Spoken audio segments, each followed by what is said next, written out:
Christopher Corbin pulled the sheets right over his head and stuffed his fingers in his ears.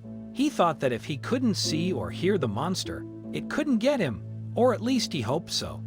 Over the last few days, the monster had gotten bolder, and Christopher was sure that pretty soon he would feel those terrible claws dragging him out of bed and into the monster's lair.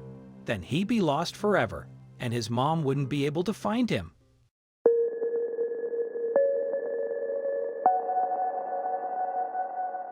Lacey Corbin looked at 7-year-old Christopher worriedly.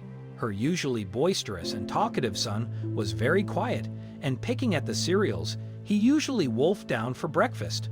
"Chris, honey," she said. "What's going on?" "Nothing," Chris said, but from the way he looked away, Lacey knew he wasn't telling her the truth. "Come on, honey," Lacey said gently, sitting down next to Chris and putting her arm around him. "I can tell you're upset. Please tell me what's wrong." Chris looked up at her with tragic eyes. "You won't believe me," he said sadly. "Yes, I will, I promise," Lacey said seriously. "I cross my heart." "There's a monster in my room," Chris whispered in her ear. "He lives in my closet, and he walks around at night and comes to the kitchen to eat. But I think one of these days he will eat me."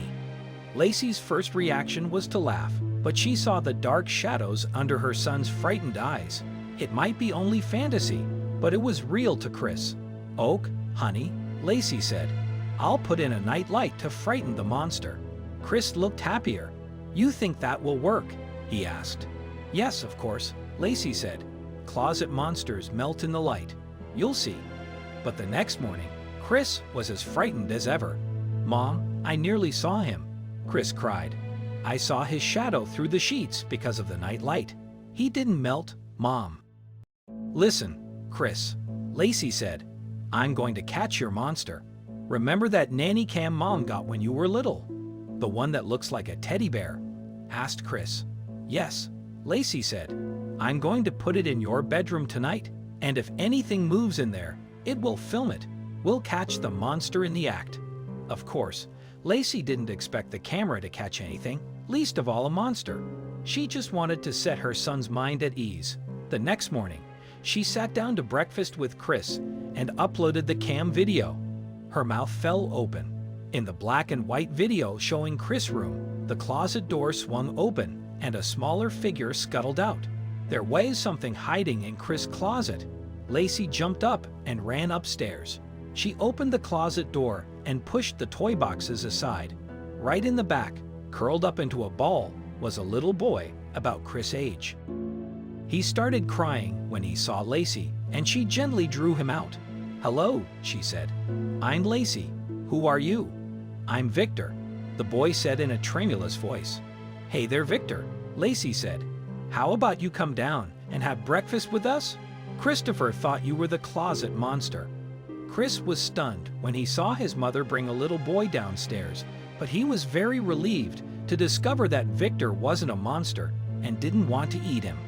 Victor told Lacey that he'd come to Chris' 7th birthday party 2 weeks before with a friend and had liked the family so much he decided to stay. "But what about your mom?"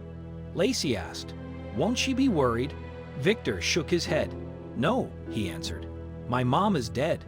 My dad married Marga, and she doesn't like me. Please don't make me go home."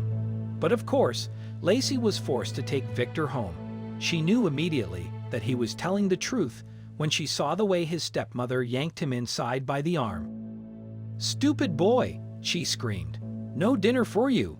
The woman turned a charming smile on Lacey and explained that they had thought Victor was with a friend. But Lacey saw the way the woman dug her nails into Victor's shoulder. She went from Victor's house straight to the police, and in an hour she was back with 2 officers and a social worker. They caught Victor's parents red-handed mistreating their son. At Lacey's request, the social worker allowed Victor to stay at Lacey's house, in the spare bedroom this time. When the court sent his parents to jail, Victor was allowed to stay. As soon as possible, Lacey asked to adopt Victor, and he became Chris' best friend as well as his brother.